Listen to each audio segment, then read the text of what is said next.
Il Punto Lento è una sartoria artistica, nasce come tale,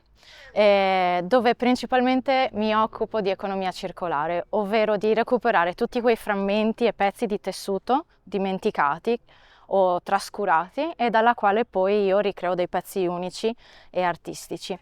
Piano piano il progetto comunque si sta espandendo e quindi non si tratta solo di sostenibilità dal punto di vista della moda, ma sto creando un format di formazione che ha come base anche la cura alla persona, quindi collaboro con enti e associazioni e il focus è proprio rallentare in un mondo veloce sia attraverso pratiche molto meditative, che è come il punto a mano, il cucito, che anche l'indossare capi scelti con più consapevolezza e responsabilità. Questo è.